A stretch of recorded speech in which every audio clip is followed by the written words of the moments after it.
everybody, and welcome to AMC Movie Talk for movie fans. I'm your host, Ashley Mova, and this is the Daily Show. Nobody said anything. He was fidgeting from the world of movies. They can't see me. A little bit of insight into what it all means. Joining us as always is AMC Movie News Editor-in-Chief, John Campea. Greetings and salutations, everybody. Welcome to the best damn movie-related show on planet Earth, coming to you from right here at the AMC Movie News headquarters here in Burbank, California. And we are so glad you decided to make us part of your day. Also here, writer-director John Schnepp. Orange drink.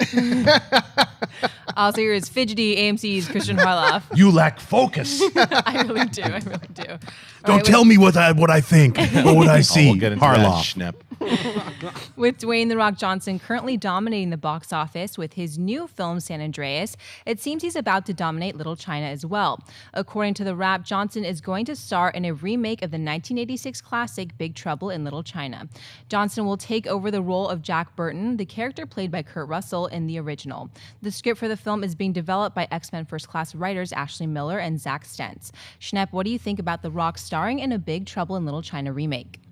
I absolutely love it. I mean, I know the internet was all pissed off yesterday complaining about how come you're going to make another remake of a film that doesn't demand a remake. And you forget that that movie came out over 20 years ago. I mean, it's a great film. Almost 30 years ago. Yeah, I know. I'm just saying. I'm just giving it a little bit of extra flavor there. Like, let's just say over 20 years ago, so that everybody crying about it getting remade, it doesn't take anything away from the original. I love that perspective on it. Kim Cattrall doesn't mind. She's staring at The Rock right there in that picture.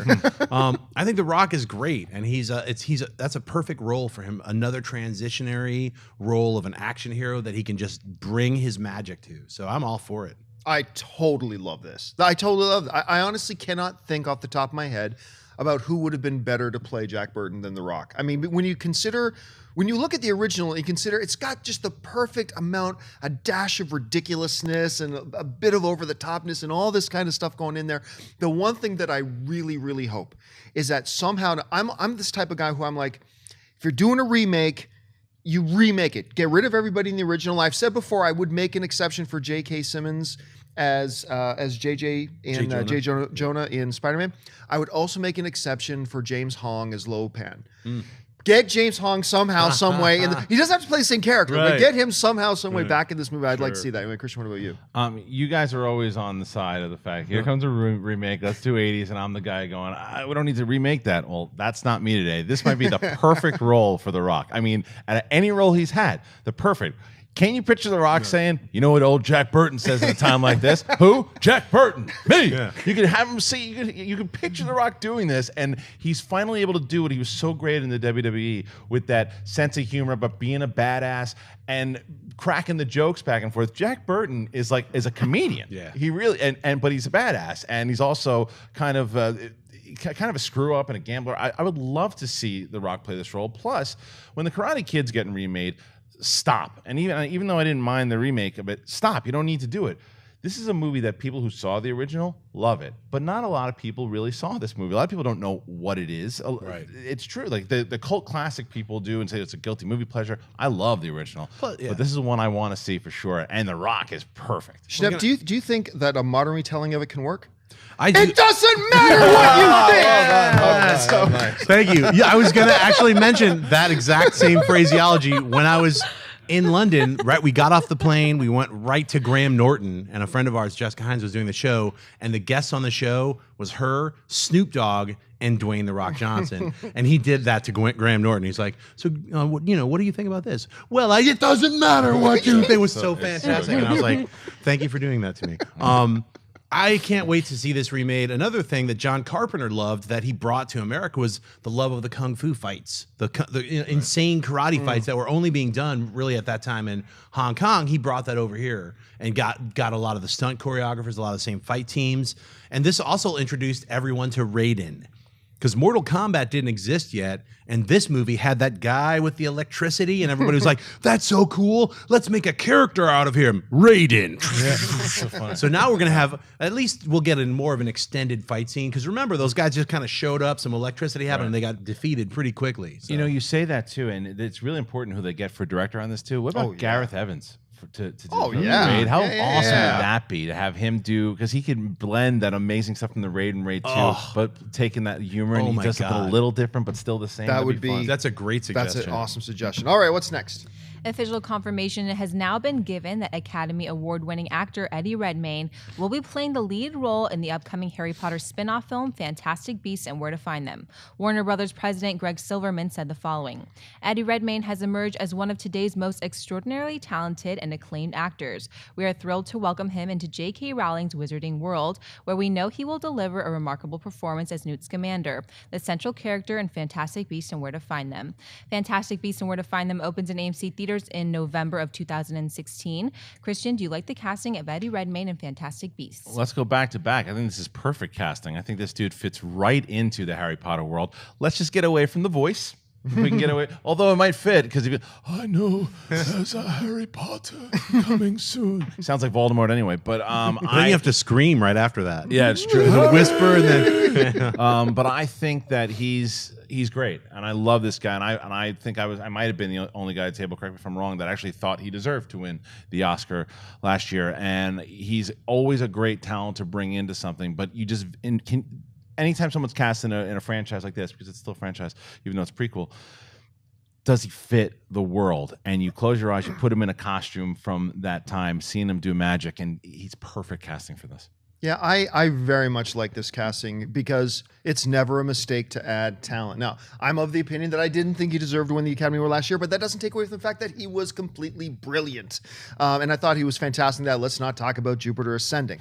And you know what? I'm also getting more and more excited for this film. Look, everybody knows that I'm not big on the idea of prequels. But in the same way that, hey, I'm cool with Old Republic stuff with Star Wars prequels, because now you're going, hundreds / thousands of years into the past, so it's not really connected in any way to what's going on.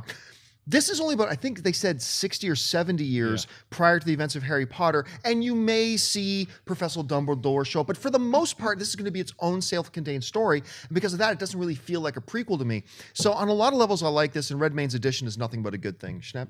Let's talk about Jupiter Ascending.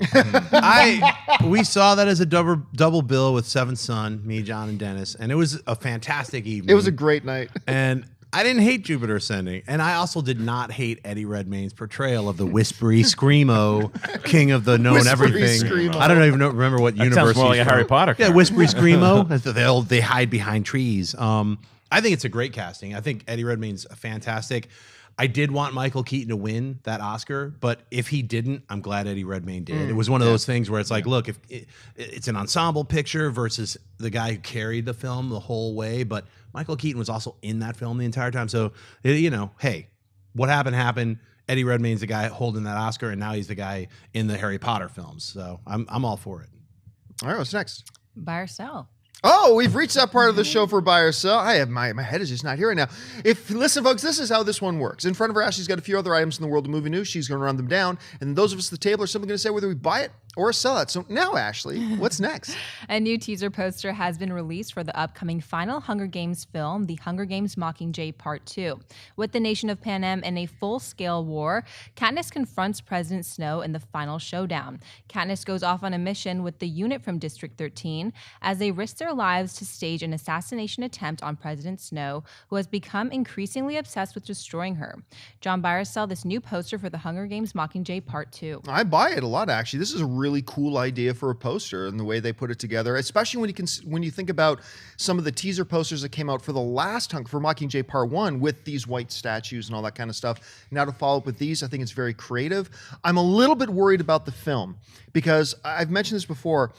In that, the third Hobbit film, which I still really enjoyed and everything, the third Hobbit film was just all payoff. There was no setup left, and so it felt unbalanced in that way to me because it was just payoff without the emotional undercurrents of a film that we hadn't seen for at least a year, and so it didn't work for me on that level.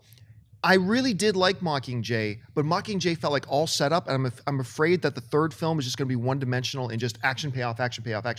But we'll see. I haven't really been let down by this series yet so far. But as far as the poster goes in itself, I think it's very creative, very artistic. I think it's very symbolic of the film itself. So for me, it's a buy. Schnapp?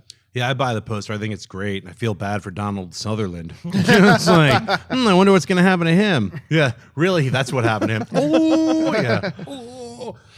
Yeah, I buy the poster. I'm looking forward to seeing what they do with the film. Yeah, buy it. It's great. I mean, it's such a setup, like you said. It's a nice callback to the previous posters with him and Peter, and then now you have that symbol that we've become so accustomed to with this franchise. Whether you read the books or whether you've just seen the movies, you get it with the Mockingjay and just the head on the floor with it, that dude's been a symbol for a long time. Yeah. It's like, what this poster says is it's going down, and from the synopsis that I actually just read, it's going down. All right, what's next? September 5th, 2014 was the intended release date for director Eli Roth's horror film, The Green Inferno. However, problems with the financing of the production company halted Open Road Films from releasing the movie. However, in a video on his Facebook page, Roth has just announced that Blumhouse Productions will now release the film on September 25th, over a year after its original release date. The film follows a group of student activists who travel from New York City to the Amazon to save the rainforest. However, once they arrive in this vast green landscape, they soon discover that they are not alone and that no good deed goes unpunished. Schnepp, buy or sell The Green Inferno getting a release date? I wholeheartedly buy it. I'm very excited to see this movie. I'm a fan of Eli Roth's, and I was very disappointed after seeing the trailer almost 2 years ago that the film didn't get a release when it was supposed to get a release, and I didn't understand why. So, I know there's some financial dealings, this and that, so I'm very happy to hear, even though a year later, that it is coming out theatrically, because it looked frightening. If you haven't seen the trailer, The Green Inferno, go check it out right now. It's frightening. So I can't wait to see it. Yeah, I buy this. I enjoyed the first trailer. I thought this looks like it could be a really fun little Eli Roth style horror film. Now, if I'm not mistaken, correct me if you know that I'm wrong, and correct me online if I'm wrong too. I believe what happened was that the production company involved with it had a commitment and an obligation to provide a certain amount of money for the marketing campaign and for the distribution, and they were failing at that. And so Open Road Films said, well, then we can't release this film if you can't meet those financial obligations. I believe that's what happened. It sounds like Blumhouse is coming to the rescue.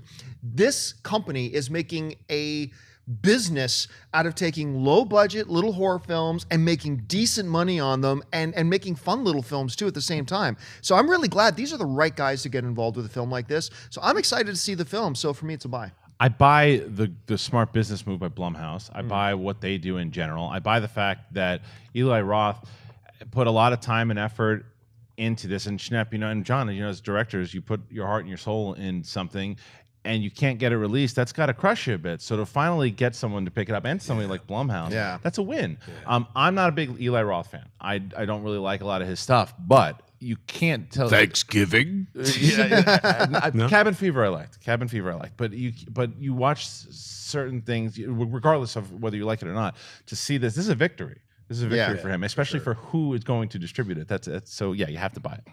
All right, what's next? As many of you know, Lost in Translation director Sofia Coppola was attached to direct a Universal Pictures version of The Little Mermaid. However, Deadline is now reporting that Coppola has departed the project due to creative differences with the producers. Christian Bauer saw the departure of Sofia Coppola from The Little Mermaid. I buy it because that Little Mermaid is not the Little Mermaid we were going to see. No. Right now, Disney is the one who's making all these remakes of their properties. I want to see Disney do a live-action version for what they're doing so far. And like I said before, they're 1 for 3 in their adaptations. Their adaptations. Cinderella to me was the one. If they continue doing it at that standard, we're in good hands with Beauty and the Beast. Let's do this now. Sofia Coppola in general doing Little Mermaid was an inspired choice. I was actually looking forward to seeing what she was going to do to it, but I thought it was actually Disney at first. And then when you're like, well, they're just taking it from the Hans Christian Andersen story, and I don't know. I want to see the version Disney. Right now they're doing all their adaptations. I want to see that, so I'm glad. I don't know, maybe she can talk to Disney about it. Maybe that creative vision, I doubt it, but maybe the creative vision might work better with what Disney eventually might want to do with it. I buy her departure, to be honest, because like after Lost in Translation, which I think pretty much we all liked. I mean, it was a solid outing. I have not liked what she has done since. Like the Bling Ring? The Bling Ring somewhere. And Bling Ring, she's had good talent working with her. Like she had Emma Watson, I was going to say Emma Stone. She had Emma Watson working with her in the Bling Ring. Marie Antoinette with Kirsten Dunst, I thought that was flat. So she hasn't done anything that I have been excited about or even kind of came close to enjoying since she did Lost in Translation. A retelling of the original story of The Little Mermaid, live action, that's fascinating to me. Not in the hands of Disney, that's also interesting to me, but I just never felt like she was the one to do it, and so I'm going to buy her departure. Now, Is there any clarification? I mean, because a few of the reports I read said that she was on set and left. Now, are they actually filming and then she left? I haven't heard that they actually went in production. A few of the reports said that she was on set and left set. Wow. So, that would be. I have not heard. I don't know anything about that. If you guys hear anything clarifying that, I mean, that was what was confusing to me. Is like that seems far deeper than creative, decisions because they're already filming. So, but yeah, you know what? I don't know if I buy it. I'm going to sell her leaving, especially since it wasn't a Disney property. It would have been a cool chance to try something different, and she would be the director to give that something different that it would need. Now that she's left, who are they going to get to replace her? So. All right, folks, we've reached that part of the show for mailbag. Listen, if you've got a topic or a question you'd like us to address on the show, you can email us anytime at amcmovietalk@gmail.com. Every day we try to take a couple of them. So, Ashley, what's in the mailbag today? Johnny writes, "Hey, AMC crew, you do really great work. John Campea seems to talk a lot about how he likes that Marvel has one guy in charge of everything and gets to have his say for everything, i.e. Kevin Feige. But then he also talks about how the problem with the Star Wars prequels was that they had one guy in charge of everything, i.e. George Lucas. I'm just wondering what you seem to favor since it seems you want both. Much love and thanks for all the excellent work you all do." Okay, so first off, understand that there are lots of different types of leadership styles, and there is no one correct leadership style. Different circumstances may call for different styles. So you may have one circumstance that needs a real team builder kind of leader. Another set of circumstances may really need a tyrant to make it work. But the Kevin Feige and George Lucas scenarios these are two very, very, very different situations. In the case of a George Lucas, you had a guy who was the emperor, man. There was nobody for him to answer to. He was accountable to no one. He didn't listen to anybody. It was his word and his word alone. That's it, period. As a result, nobody could make contrary recommendations to him about. Now, listen, if it wasn't for him being that way, and if you read how Star Wars conquered the universe, you'll know the original Star Wars never would have got made if it wasn't for George Lucas having that mentality. So it worked there. However, now we fast forward to the prequel era, and you had a guy who nobody could say no to him. He was just doing whatever he wants, really no input from anybody else. And we see what happens. Now, Kevin Feige is a totally different situation. Feige is in charge of Marvel, yes, but he has a lot of people he answers to. He has to get on the phone almost daily with Bob Iger. And Bob Iger, at any time you say, "No, Kevin, don't do that." But they're smart and they listen to Feige most of the time. He has the board of directors at Disney. He has a lot of people he has to answer to and who can tell him no. At the same time, Kevin Feige surrounds himself and takes the input of a lot of people. Now, he's not the best collaborator in the world, but he certainly does. The filmmakers I've talked to that work with Kevin Feige say that he likes to sit down with them and get their input and figure out where to go. So there's two very different styles of leadership there. I'm not going to say which one's right and which one's wrong because it all depends on the situation you're in. I don't know. Like, what do you think, Christian? I think you nailed it. I think that the main thing, like you said, is that Feige was hired and put into this position and crushed it and has to, regardless of what people may or may not say, he has to collaborate. He's got to collaborate with filmmakers, with actors, with all this stuff to make this universe work. Is where George Lucas didn't. Regardless of whether you like what he did or not, it was his. He built it. He was in charge. If someone said something, yeah, that's fine, and then they don't do it, and he doesn't do it. That's what George would do, and that it was his obligation to do that. Regardless of, we can complain about the prequels all day long. He was the guy in charge and can say, I don't want to do that. I can't. Kevin Feige cannot do that. But it's just you have teams, and like you said, you have an emperor. So it's a democracy and a dictatorship. Yeah, I mean, I agree with everything you said, but I think ultimately, I wish that during George's reign, he gave in a little bit more, especially when he started doing those prequels, because he was surrounding himself with too many yes men. I've heard many stories from a lot of the main principal people who would just say they basically behind his back called him King George because it was literally no one would say no, and even when you watch those documentaries about the making of episode 1 where he's talking about Jar Jar, that's our we're hanging our hat on Jar Jar, and it's just like, or the whole thing with Yoda, there's like all these things that and foresight's everything, so it's like you could watch it now and be like haha, but even when you're after like watching the Phantom Menace, you're like, oh my god, like I mean there just was something missing, even though it was made by the guy who made the original awesome Star Wars. Well, it's funny though, because had that not happened, right, we don't get what's going on today, which is essentially what's going on over at Marvel with Lucasfilm. Yeah, it's now changed into that. So it's funny, as much as we can, for people who don't really like the prequels, like the prequels. If it hadn't been for the prequels, I still think that we wouldn't have gotten the new regime that we have today. So I'm okay with them now. I've come to peace. Well, and also, I mean, the prequels helped boost ILM's entire CG world, which then did a lot of positive stuff. Yeah, you know, competitiveness helped boost ILM versus Weta versus all these other giant houses that came up during that time. So. It's a preview to AMC Jedi Council this Thursday with the three of us. Nice plug. That's right. All right, what's next? Jeffrey Walliser Jr. writes, "Hey guys, my question is regarding the comic book movie craze that is in full force these days. Most people, myself included, think 1997's Batman and Robin killed comic book movies, and then 2008's Iron Man brought them back. My opinion is Batman Begins is the film that gave new life to comic book movies. Which movie do you think started the comic book movie craze of today? Thanks for taking my question and keep up the amazing work." It's pretty well accepted. We've talked about it on the show. Really, it's one of two films. I particularly think it's one. The one thought it was that it was Blade. Blade was kind of the first out of the gate after that Batman and Robin stuff, and it was a really cool movie. Everybody liked it. Great action, rated R, I believe, and all that kind of stuff. Now, the argument against that, of course, is that a lot of people didn't even identify Blade as a comic book movie because so few people realized it was a comic book movie. It was a very different type of a film.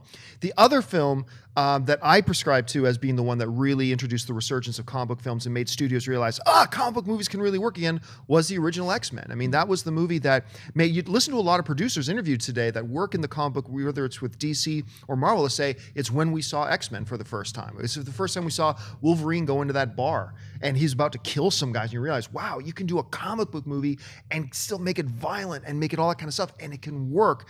That was the movie to me that really did it. But I think generally speaking, it's safe to say it was either Blade or it was the original X-Men. Schnepp, what did you think?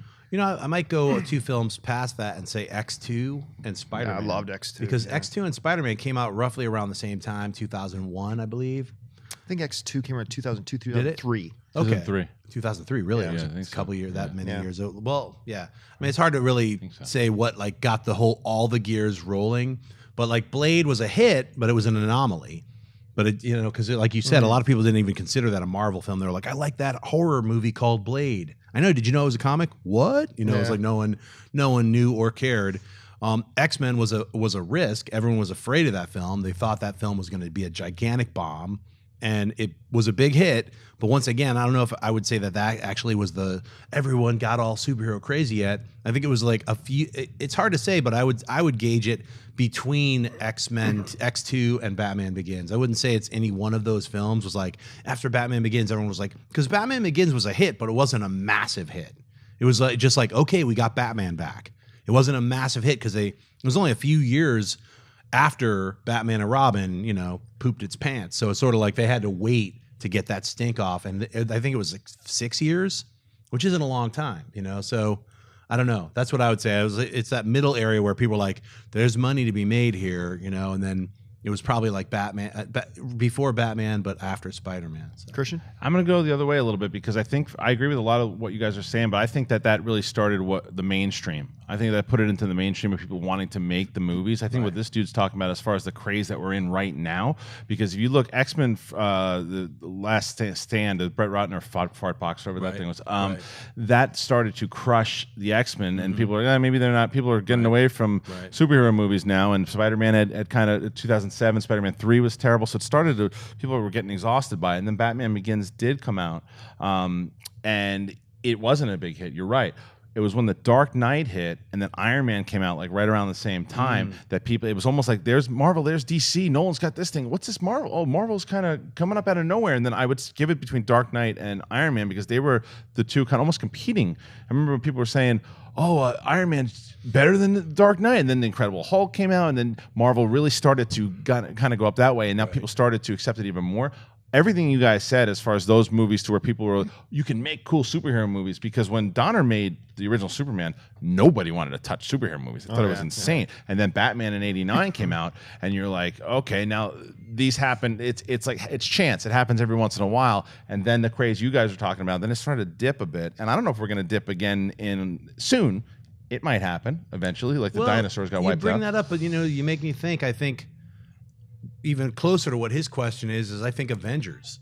is when everyone they had Iron Man, they had Iron Man 2. Yeah. People were used to trilogies. They're like, look, all right, it's gonna die down. But then when they made Captain America, and then they had made Thor, and they put all these characters into another film, and it made $1 billion.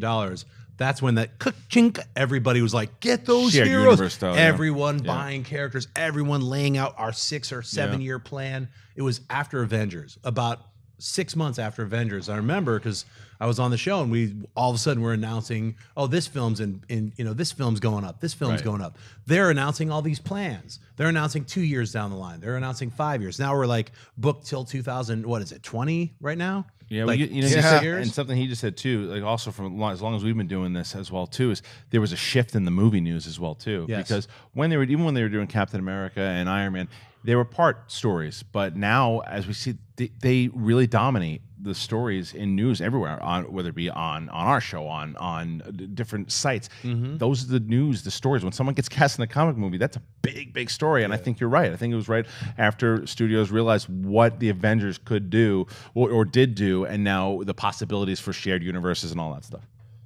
All right, folks. Well, that'll do it for us for this installment of AMC Movie Talk. Thank you so much for joining us. Listen, don't forget, lots of great films playing in AMC theaters right now. Head on over to www.amctheaters.com for all of your theater, showtime, and of course, your movie ticket information. If you want an audio-only version of this episode, look in the description of this video and you'll find a link to our podcast feed. And don't forget to subscribe to this YouTube channel. I want to thank, first of all, the guy sitting at the table with me, sitting over here, Mr. John Schnepp. Schnepp, where can people find you online? You can find it doesn't matter where people can find you online. Oh, nailed it twice. Find me drinking this orange drink. And also at Instagram and Twitter at John Schnepp and TDOSLWH. And of course, over here, Mr. Christian Harloff. Christian, where can people find you?